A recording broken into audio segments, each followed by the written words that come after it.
All across Clackamas County and beyond, friends, families, and experts gathered for the 20th annual Watershed-wide event.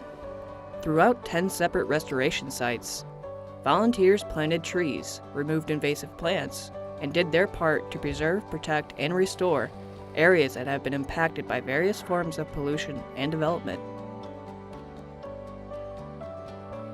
This is the 20th Watershed-wide event that the Watershed Council has put on. Wes has been a sponsor for almost all that whole time, I believe, and it's been a great outreach event for the community and for us agencies as well, to get the community together to start planting and restoring the health of the creek.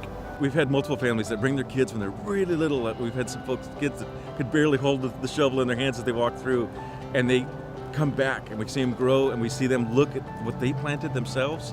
And it's a connection they're proud of, and they can see the difference they've made. At one restoration site along Springwater Trail, volunteers work to plant native trees and shrubs to help prevent thermal pollution, so that the stream becomes more hospitable for fish and other wildlife.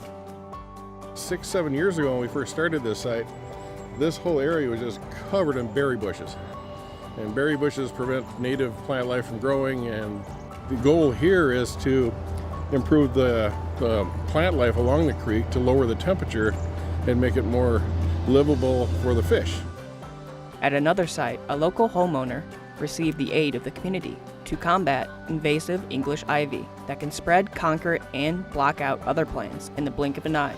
Lots of people have lived here in the past, and some time way back ago they planted a bunch of ivy and let other invasive plants kind of slowly trickle into the property and outcompeted a lot of the native plants. And we reached out to Johnson Creek Watershed Council, and shortly after that they reached out to us and asked us if we wanted to work with our property for the Watershed-wide event. And we had a big smile and said, of course, anything you can do where you live is going to impact the whole watershed.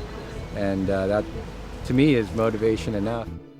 The solution to the challenges our waterways face often involve a variety of approaches, but the common denominator is always the community, and agencies like Water Environment Services and Johnson Creek Watershed Council that act as stewards to improve the lives for everyone and everything that lives, works, and plays in the watershed.